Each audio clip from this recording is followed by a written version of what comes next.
All right then. So thank you so much, everybody, for joining. It's my pleasure to introduce you today to Alejandro Pineda, who is a distinguished architect and urban researcher with extensive experience in design, research, and teaching in both Spain and Japan. He holds a doctorate in engineering from KU University and a master's degree in architecture from the University of Alicante.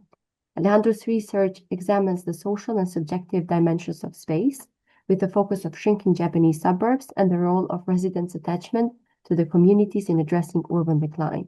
By integrating urban decline and architectural theory with citizen participation and sustainable design methodologies, his work bridges academic research with real-world practices.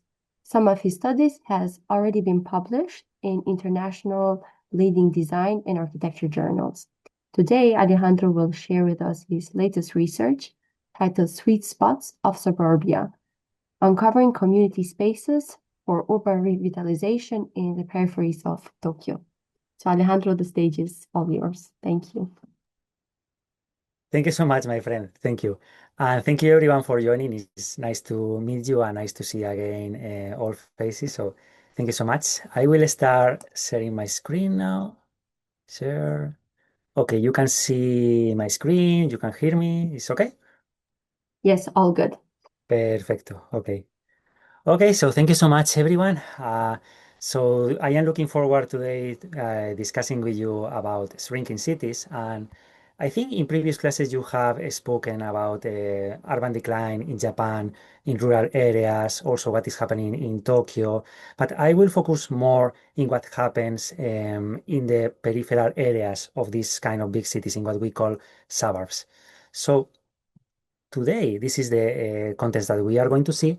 I will go for the more broad to the local context. So we will start by looking to the planet and the dynamics that configure cities in the 20th and 21st century, and the case study of Manchester as example of revitalizing a shrinking city. Then we will speak about Japan and the situation of the country facing decline with two paradigmatic case studies. One is Hashima, the battleship island, and another one is Yubari in Hokkaido Prefecture. Then we will go speaking about the situation in Tokyo and the opportunities and issues that is facing, and two case studies in suburban peripheral areas, one Chofu in Tokyo and another one Minami Ashigara in Kanagawa Prefecture. And then we will go for some finishing remarks and question time. So thank you so much. Just let you know that in the last slide, I will write my email and my contact information in case you want me to send the articles that we have published, or you want to ask me any question. So please relax during the presentation, and I am looking forward to your questions. For the questions, we can do it meanwhile, or we can do it at the end by voice, or you can ask Rita at all, write them in the chat, and we will check them together in the end, okay? So let's go. And let's start by the global context. So first of all, let me know a bit about yourself. So could you please tell me which country are you from and if your country is currently growing or declining? So if you can please write it in the chat so I can have an image of the situation. So for example, I come myself from Spain, which is a country that is still growing, although very slowly. Actually, some areas of the country are become depopulated and the density is becoming quite close to zero. But what happens to other countries? Like, for example, Julian, I know that you are from Ecuador, Tan, also Kosovo. Kosovo is growing currently. Oh, I see. Ecuador, I don't know. Ecuador, my country is still growing. I see. Italy. Mm. Of course, we have Japan there, no? And for other people from France, and the country population is also growing very slowly. I see. Actually, I have a friend from France studying in shrinking cities. So if you are interested, I can send you the contact at the end. French, and for me, I think my country is still growing. I think so also. Okay. Okay, so we have people from Kosovo, Ecuador, Italy, France, and Japan, Thailand. It's already declining. I see. I see. Anyone else?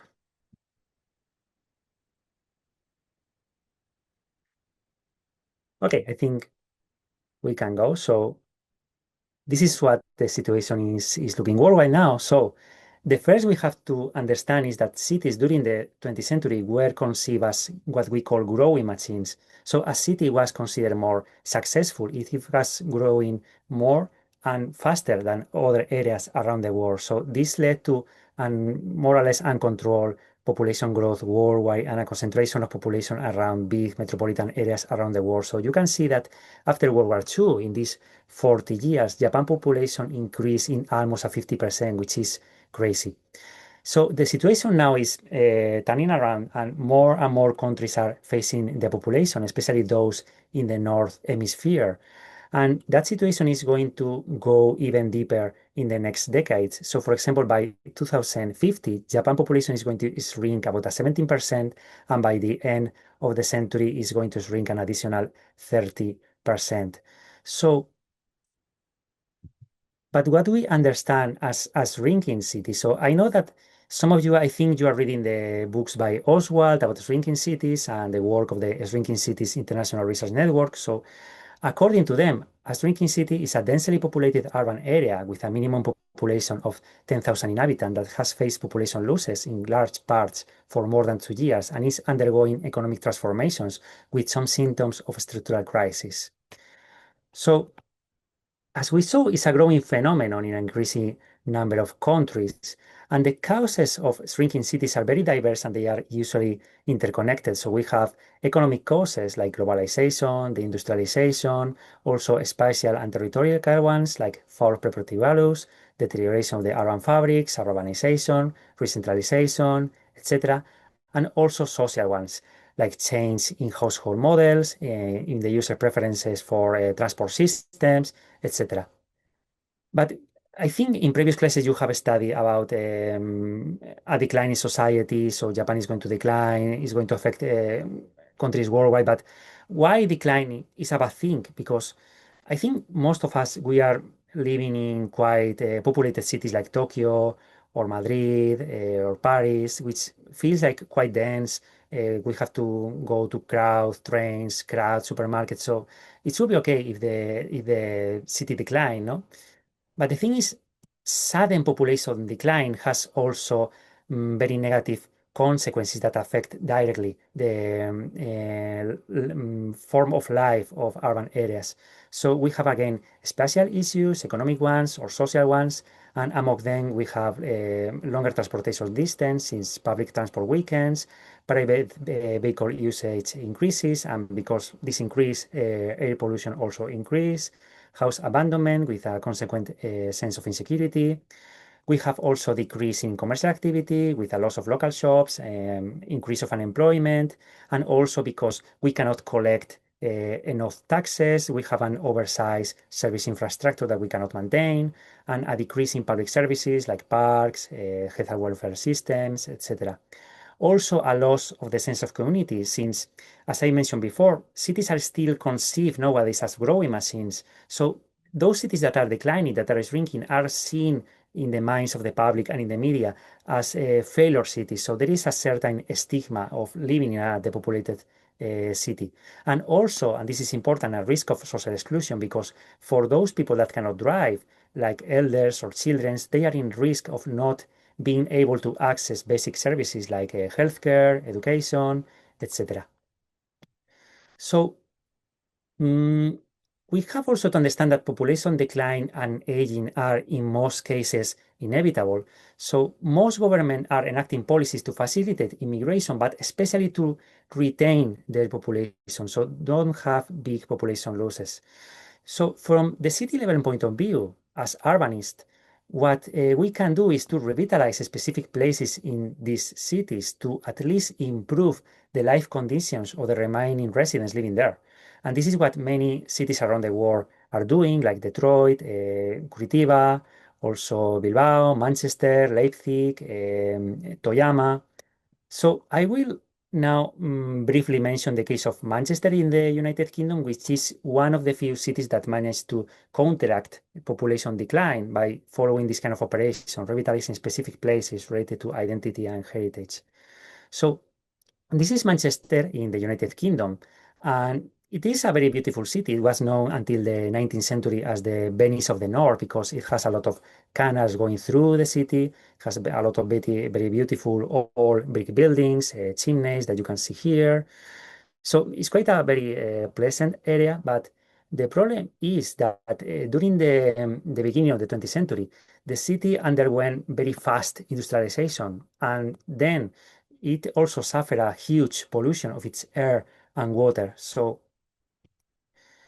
during only 20 years, from the 60s to the 80s, Manchester lost almost one third of its population. So they consider the city center, as very unsafe, polluted, unsecure. So they migrated to the suburbs, which were considered safer realms for public life. So in order to counteract this trend, Manchester enacted a series of policies that they named beautification, which were focused in attracting foreign and national companies, and especially revitalizing heritage buildings and watercourses in the city center. So one of these operations, for example, is the Rochdale Canal that you can see here in this picture. So it's a canal that became abandoned in the 52 here. You can see another picture here of the state of the canal in the 50s.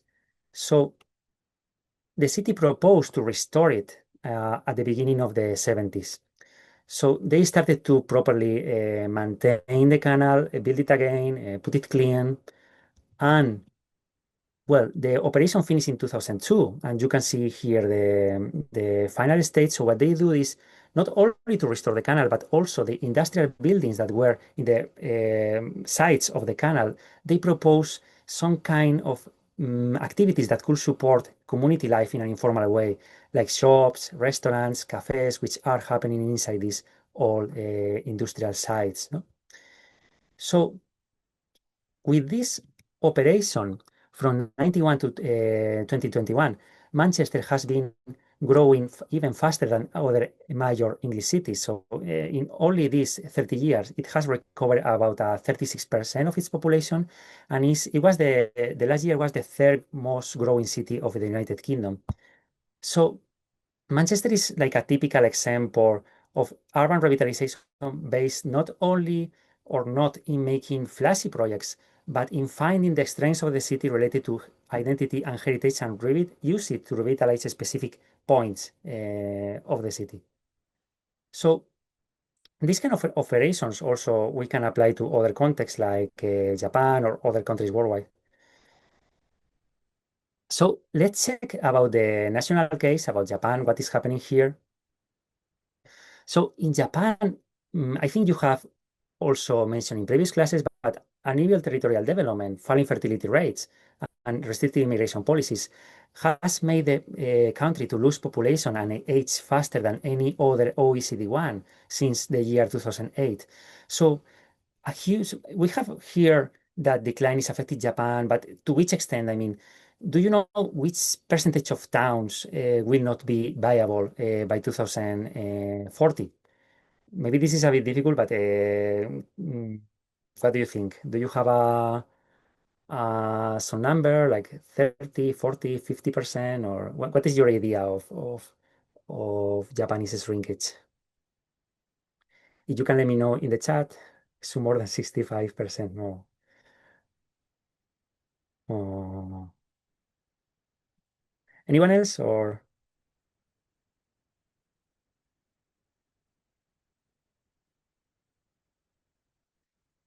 For example, 40. Yeah, well, you are like quite close. I mean, I think this is the time that I have, yeah, maybe 50%. Okay. Normally people told me like 5%, 10%. I mean, you are very accurate. So actually, by 2040, if the situation continues like this, a total of 900 towns, so this is like almost half in the country, will not be viable, but that same year. So by 2040, again, if the situation goes with the trend that is going now, the population of Japan is expected to decrease in about 20 millions.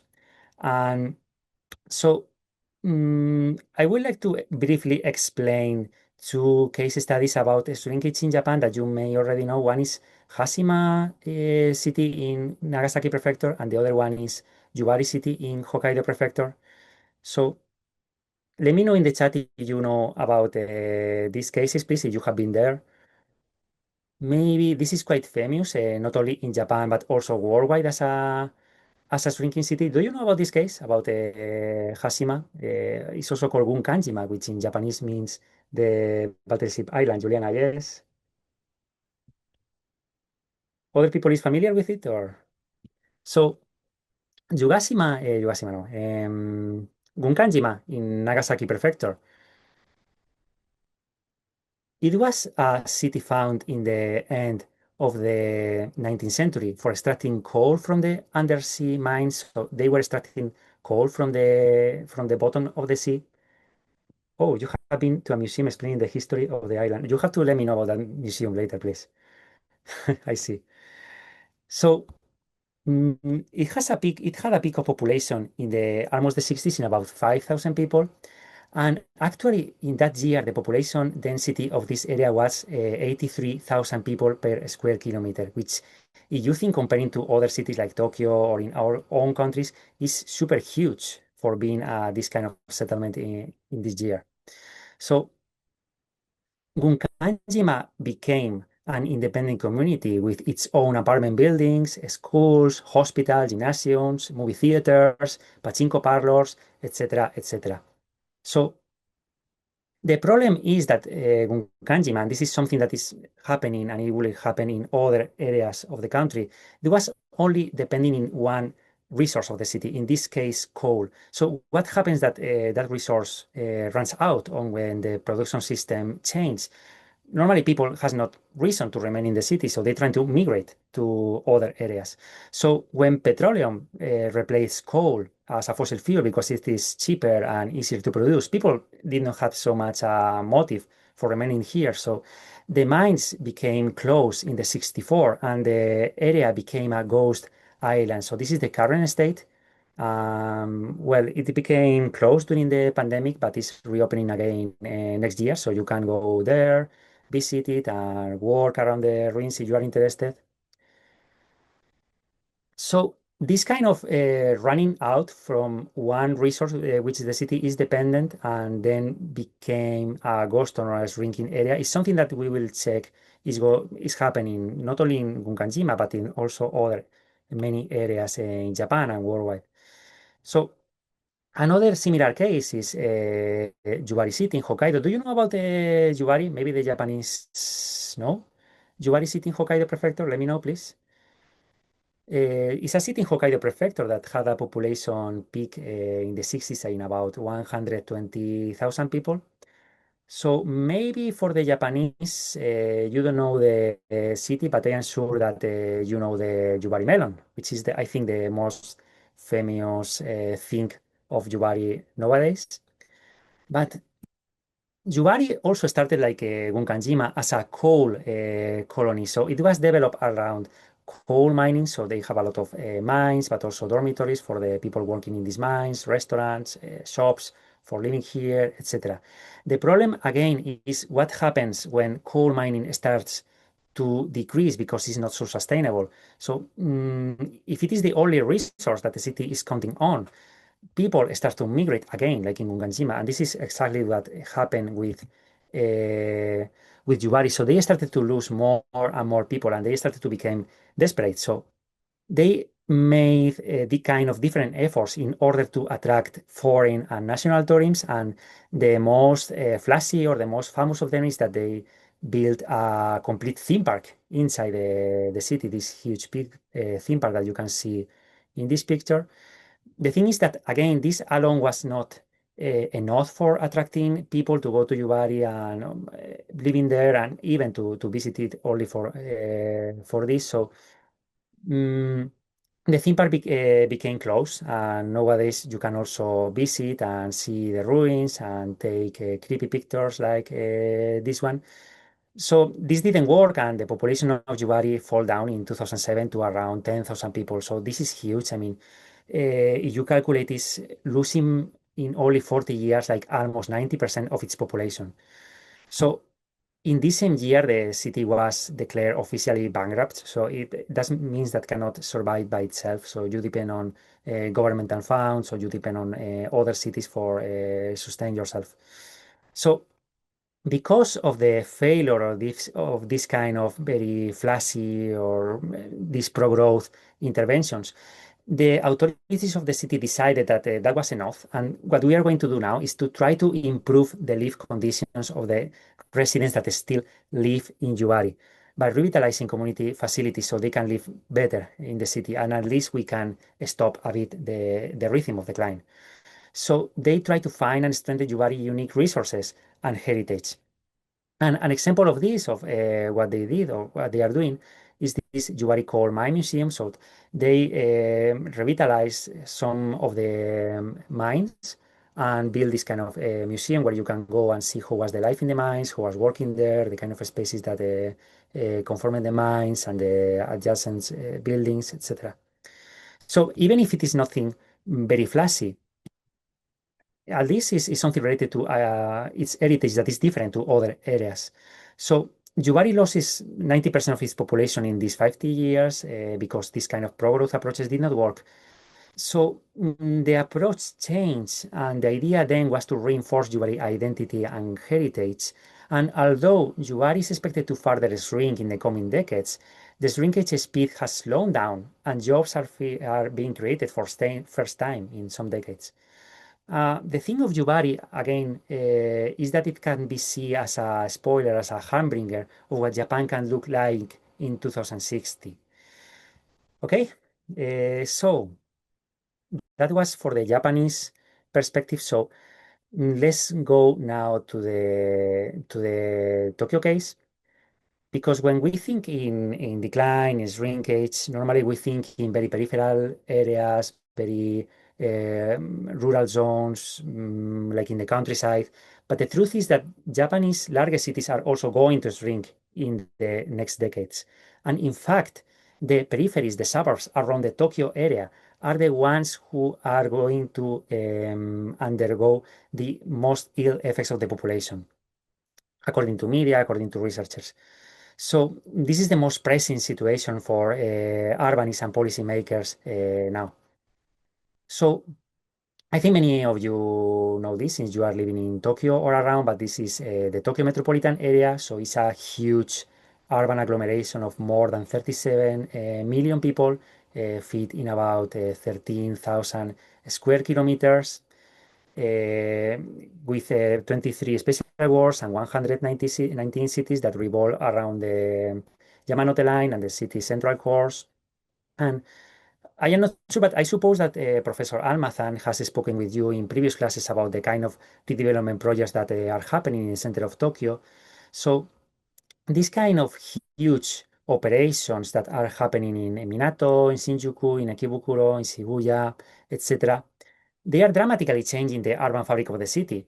And from an urban point of view, they put historical districts in a certain risk of demolition, but they have also consequences from a territorial point of view because these kind of huge developments are making a process of redensification. So people is hugely migrating from the suburbs to the more convenient urban centers. And that's one of the reasons why these kind of suburban areas are the ones who are facing the population more and more nowadays.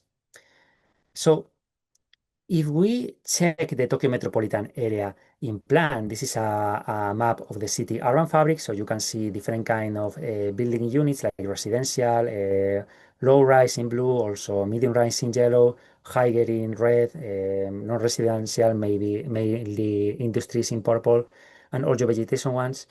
We can see that most of this densification, most of these redevelopments are happening close to the Yamanote line in the center of Tokyo, while what we call this kind of suburban or in-between areas in the peripheries are a mixture of low-rise residential buildings intermixed with industries and green areas.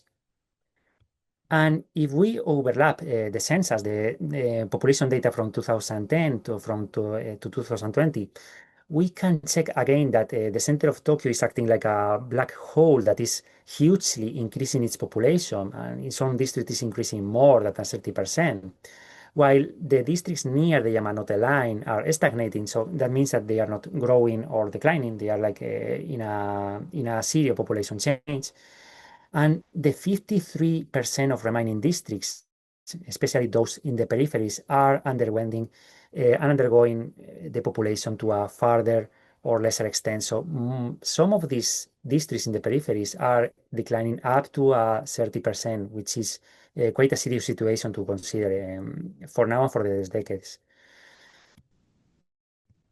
So in my research, I identified two kinds of peripheral areas. One is what I call inner peripheral areas or bedroom towns, which are quite close to the Tokyo 23 wards. They have a medium-rise urban fabric, and most of them are stagnating. And the other one sides are what I call outer peripheral areas, which are farther away. They have a lower rise urban fabric, and most of them are already declining. So in the next chapters, I will present you one case study in Chofu City, which is an example of inner peripheral area, and another one in Minami-Ashigara in Kanagawa Prefecture, which is an example of outer peripheral area. So let's go to the case studies. Are you still awake? Are you okay? So for the case studies, first, I would like to explain a framework that I call sweet spots. So as we saw in Manchester and in Jubari, these kind of shrinking cities, they are not trying to go for pro-growth interventions in most cases. They are trying to revitalize, to make revitalization strategies anchor in very specific places that are related to identity or to community attachment. So at least we can mind the living conditions of the remaining residents living here. So the word sweet spots in English has different meanings. So in sport is like the part of a club, a racket, in which making the less amount of effort you can achieve the larger result. In personal economy, it's this kind of typical diagram that shows an equilibrium of making what you love, what pays you well, and what comes easily for you. And in jazz, it points out to the point in a room where the sound resonates more pleasantly for the audience. So in all of these meanings, it is something related to equilibrium, to finding an equilibrium between certain factors in order to achieve a greater result. So if we go for this kind of framework in urban research, we could define sweet spots as those places particularly attached by the local community that support its everyday life and that we can use as a base for complementing other bureaucratic approaches like master plan or other kind of official plans. So I will show you a couple of case studies about searching for these kind of sweet spots, one in Chofu and one in Minami-Ashigara, okay? So the first case study is in Chofu City in Tokyo. Have you been in Chofu? Let me know in the chat, please. Or do you know about this area? So Chofu, okay, not yet, soon. I've been there once, I see. Oh, long time. Okay, so people have, you have been to Chofu. I'm happy for that. So maybe you have visited the Jindaye Temple then. So the city is quite famous. Well, it's an urban area close to Shinjuku, about 30 minutes by train. And it's an area which population normally commutes in huge numbers. About 50% goes in a daily basis to work to Tokyo. So it's what we could call a bedroom town. So it has the Jindaji Temple, which is actually the second oldest temple in the Tokyo area, and it's a very interesting place to go. So I recommend you to go if you have time. And in this case study, we focus on finding this kind of revitalization opportunities between the Jindaji Temple and Chofu Station. So in order to do that, we created what we call an identity building method, which has 3 steps in order to recreate the city identity and find revitalization places that can serve as opportunity for launching future projects. So in this kind of methodology, the first step is going through a historical analysis through historical and GIS maps for making a typomorphological analysis that we use for deciding 4 areas of fieldwork. And we invited to 12 foreign visitors to work around these 4 areas and take geolocated pictures with notes with their smartphones and an application that we call that is called Day One, about 3 positive places and 3 negative places per each of these areas here.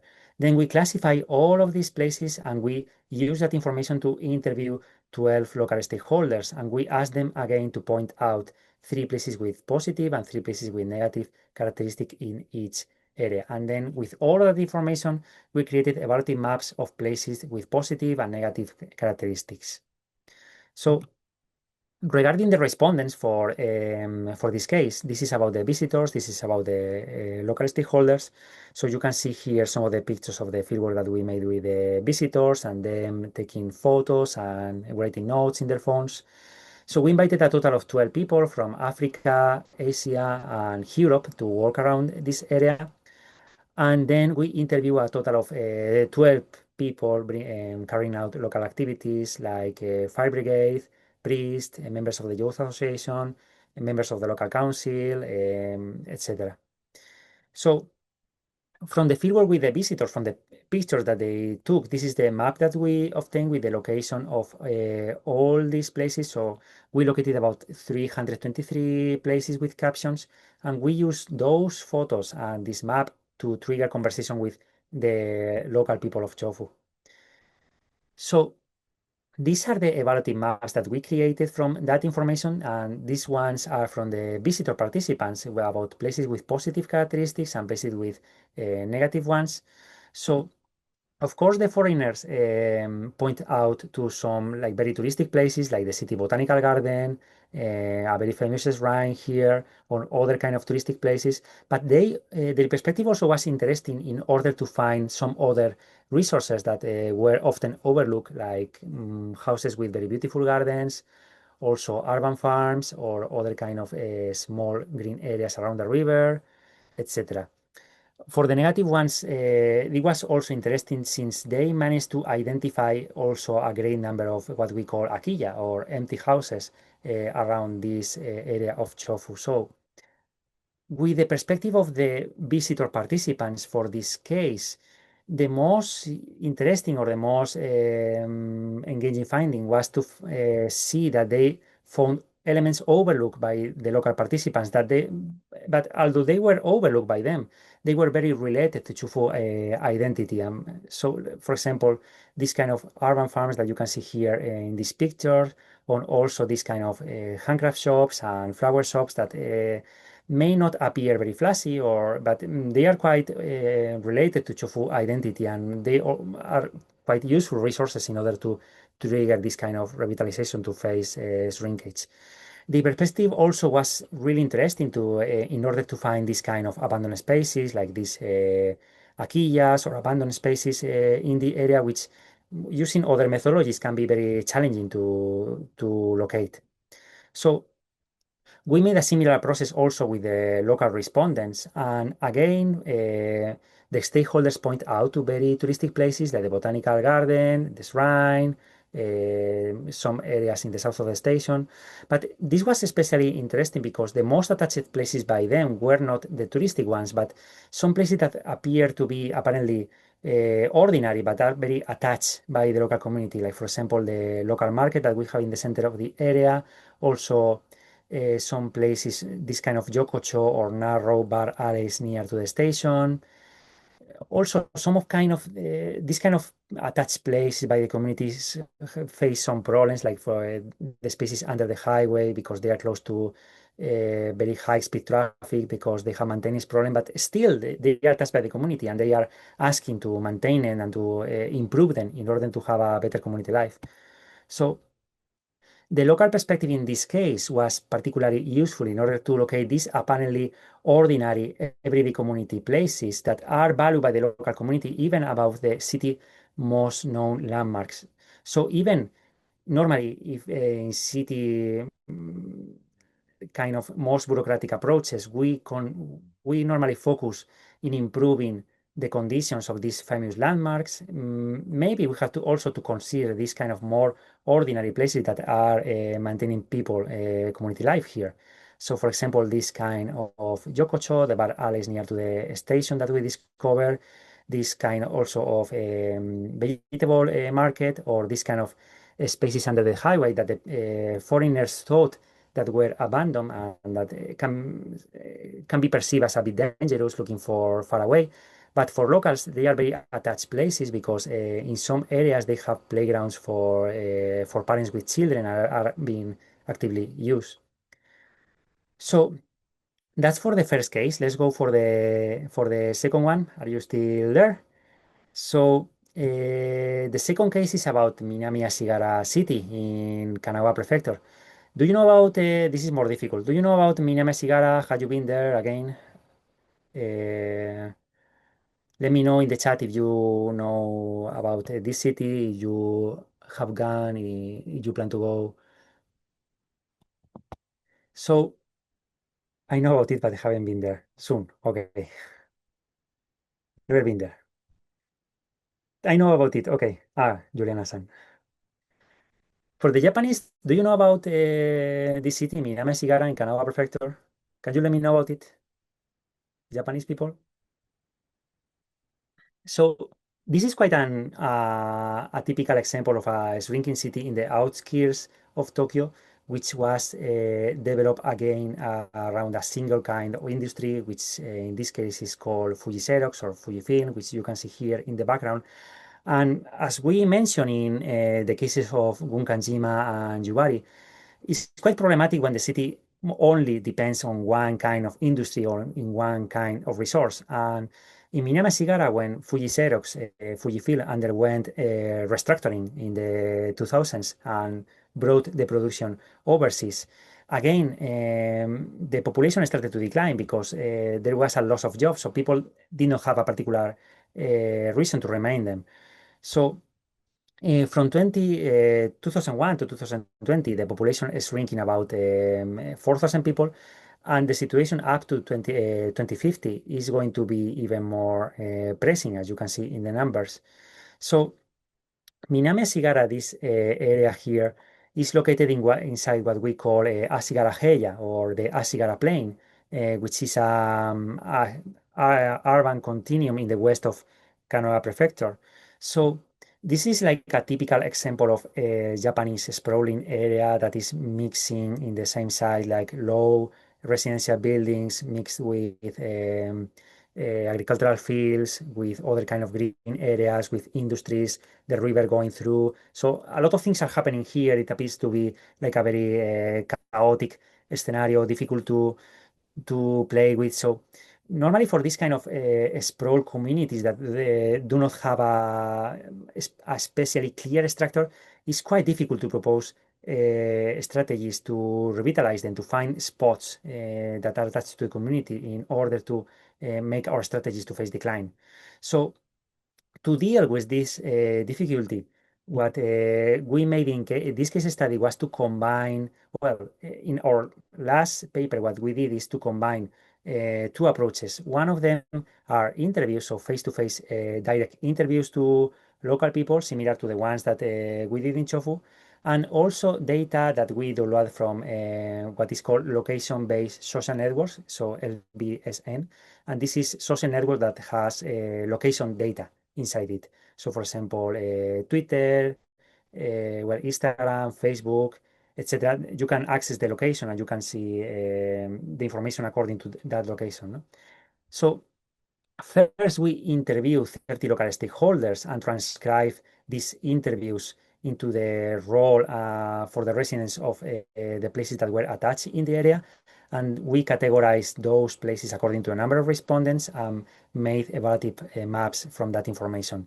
And then we collected information also from this location-based social network, especially from specifically from Foursquare, Google Places, and Twitter.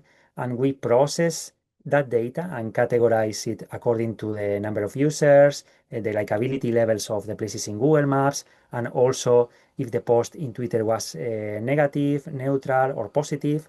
And we created maps according to that information. and we combine all the maps from the interviews and the social media into a single superimposed map that we use to locate clusters of community places that could be the base to propose methods for complementing revitalization strategies here in Minera. So this is the information from the local stakeholders that we interview in the process. So for this time, we interviewed a total of 30 people that were again carrying several activities in the area, so from regional promotion to members of the Social Welfare Council, also people doing heritage protection or local art promotion, etc., etc. And well, you can see here some of the pictures of these interviews that we made with them. And well, we download the information from the application from the AP of each of these social media, and we imported it into GIS, and this is the interface that we use with all the places from Foursquare, Google Places, and Twitter. So we process all of this information and overlap it with the information from the interviews, and we created this map. So here you can see with smaller or bigger circles according to the number of respondents for the interviews in red, from the information from Foursquare in green, Google Places yellow, and X, Twitter in blue. So we located a total of almost 20,000 places, and the point now was to conduct an analysis of those places that felt more livable. So we focus on those places that were concentrating more community activity and classify them into 24 clusters of places. And then we went one by one by making fieldwork and Google Street View analysis in order to check why these places were working well, which were the conditions that made these places being more used or more attached by the community here. So these are the 24 clusters that we mapped. And so we have, for example, this kind of clusters more linked to natural elements like the waterfall that are especially being used because they have also playground areas for children. They have furniture that is being used by the residents, etc. Other kind of areas, other kind of cluster more in the center of the city were being attached because they have a local restaurants selling local vegetables produced there. Other kind of areas like this one were very attached or very active because they were abandoned schools or abandoned buildings which were renovated into camping areas. Other kind of cluster were about farming areas that were in very convenient locations of the city, etc. So this kind of strategy, the overlapping interviews with data from social media, was also very useful in order to map very complex areas. So this is again the Asigara plane that I showed you before. And when we overlap this kind of different information, things start to become more clear. So we can see here some kind of centralities, which are the main nodes, which are the secondary nodes, how these nodes are being connected one to another. So we can identify also the most used roads and go into the detail and check which kind of spaces we have here, why they are working. So, well, we have very obvious ones like the Odawara Castle that you may know. This is the main centrality in the plane, but other ones are not so easy to understand without this kind of data. So other very active places are, for example, this kind of abandoned fishery facility which was converted into a supermarket, or this abandoned house which was converted into a bakery in the mountains, etc. So through all of this process, the main point was to discover everyday informal community places that were attached by the community even above, again, the most touristic spots. So 60%, well, 76% of the places that we discovered through this process were not registered in tourism sites.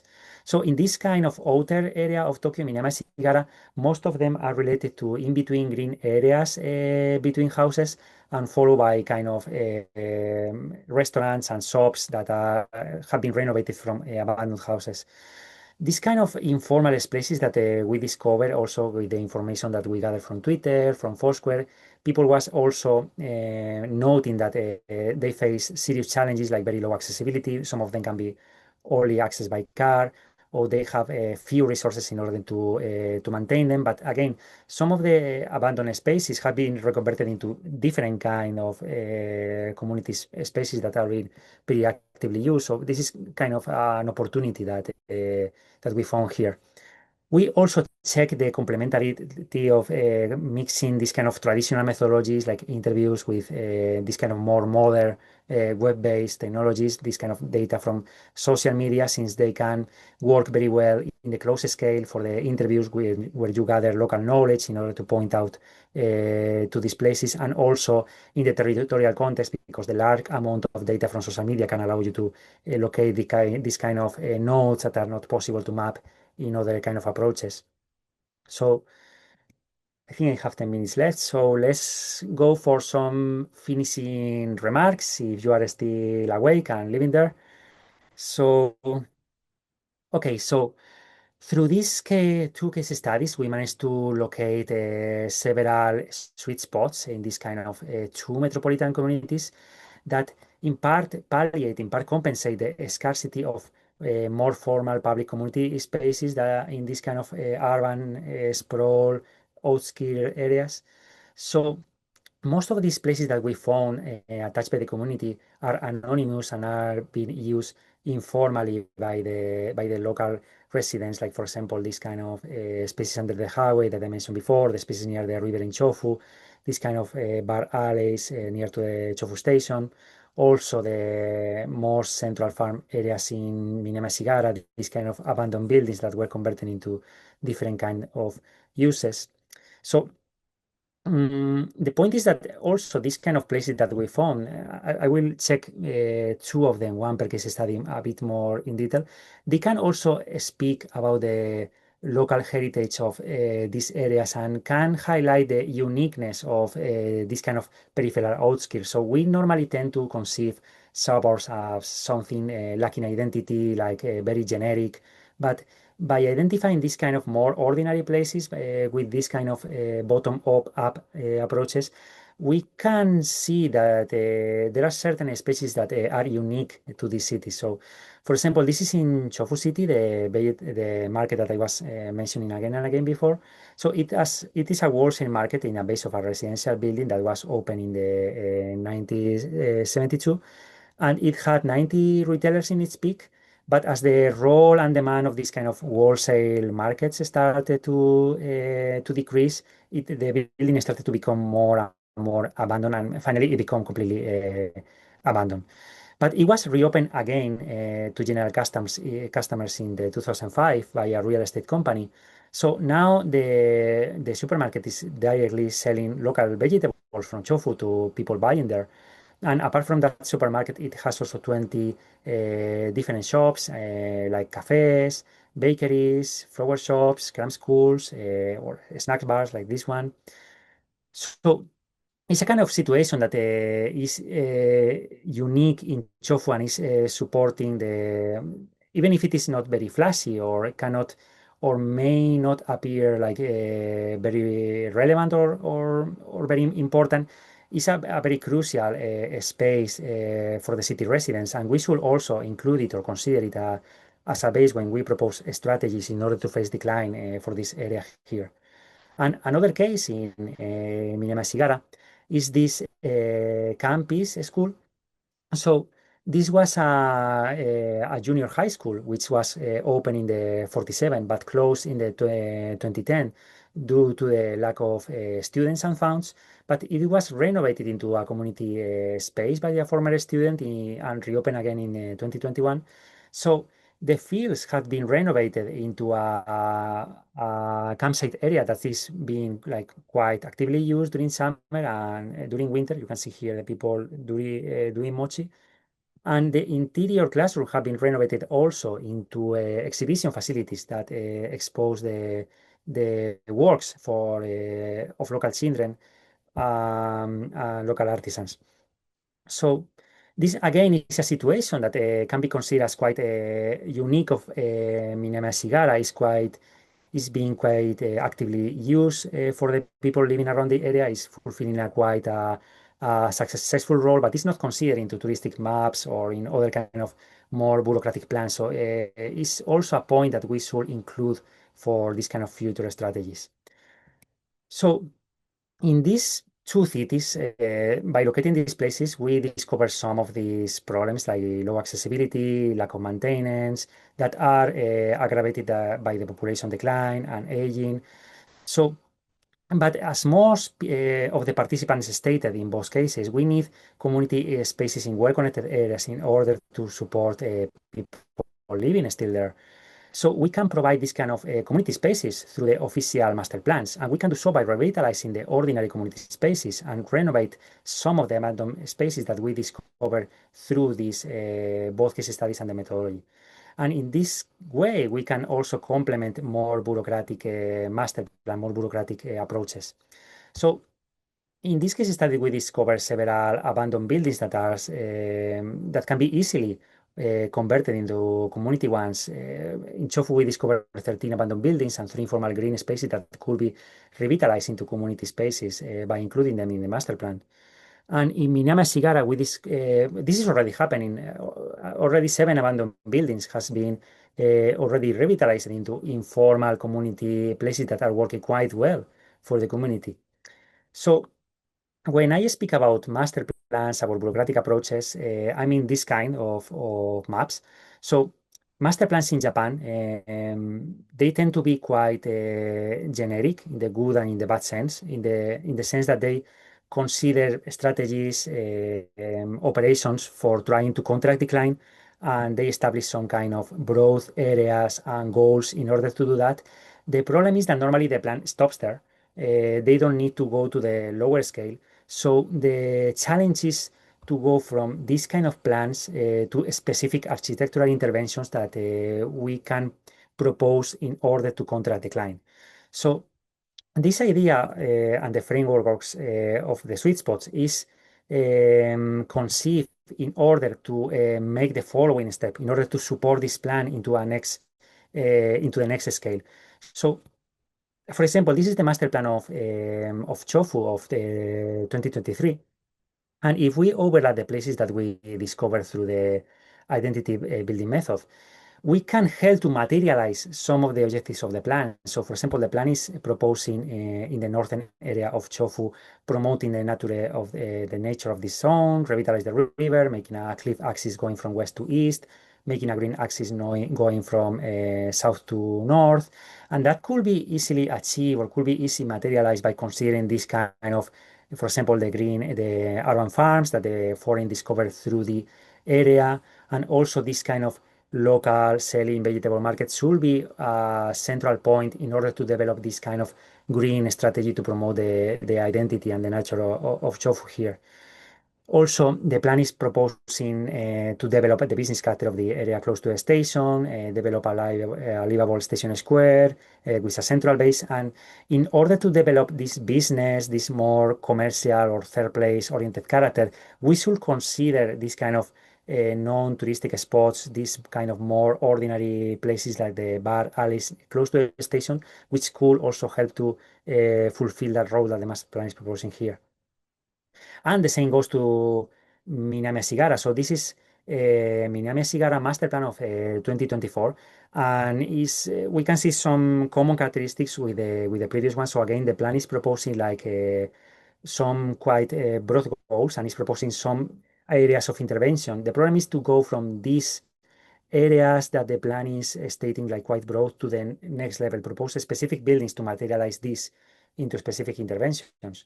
So for example, well, overlapping some of the places that we discovered through the methodology, if the plan is proposing, for example, creating a comfortable environment with greenery bases and promoting the nature of some areas here, this should consider or this could be implemented in some of the most attached places by the community that we discovered, like this kind of farm that they are being used by the community for informal festivals, for informal communication. this kind also of informal gardens which are being actively used. Also, if the plan is proposing to create vibrant industries, industrial base, etc., maybe this is not the most suitable for Binama Sigara because industries are going out to other places, but instead in this kind of revitalization areas that they are proposing, we can or we could consider this kind of abandoned spaces to be converted into community facilities, informal community facilities, as the people there is demanding, such as happened with the abandoned school that I mentioned before. No? So, as a conclusion, we saw this kind of process of urban decline going from the planetarian, the global situation. We saw how urban growth was the common dynamic in the 20th century and how urban decline is becoming the new urban reality in the 21. And we checked the case of Manchester, which is an example of revitalization route in the city heritage and identity. Later, we check about the case of Japan, fast population decline and aging, and in the case of Hashima, of Gunkanjima, and Yubari, which are examples of the decline of the old production models, the decline of only one source dependent cities, and what Japan can look like in 2060. Then we check how also urban shrinkage is not limited to the countryside, but is also going to affect the country larger cities and the uneven territorial dynamics that are happening in the Tokyo metropolitan area. So urban centers are being redeveloped, they are being densified a lot, while the suburbs are losing population and aging. We check two case studies. Well, I spoke about the framework for about sweet spots as those community places attached by the community that can serve as a base for regeneration strategy. The case of Chofu with the identity building method, and the case of Minami Sigara in Kanagawa with this combination of face-to-face interviews and location-based social network data. And in the conclusion, I spoke about the media, the many informal and ordinary community places that we found, and how these kind of informal, ordinary places and apparently abandoned places could complement bureaucratic approaches. And in doing so, the plans that we propose as urbanists could achieve a more significant relationship with the specifics of the place and how this is perceived, and a higher attachment of the local residents. So, that is for me, and thank you so much for listening, for your attention. And if you have any questions or you want to drop me a message, please do so by following this email or this QR. Thank you so much.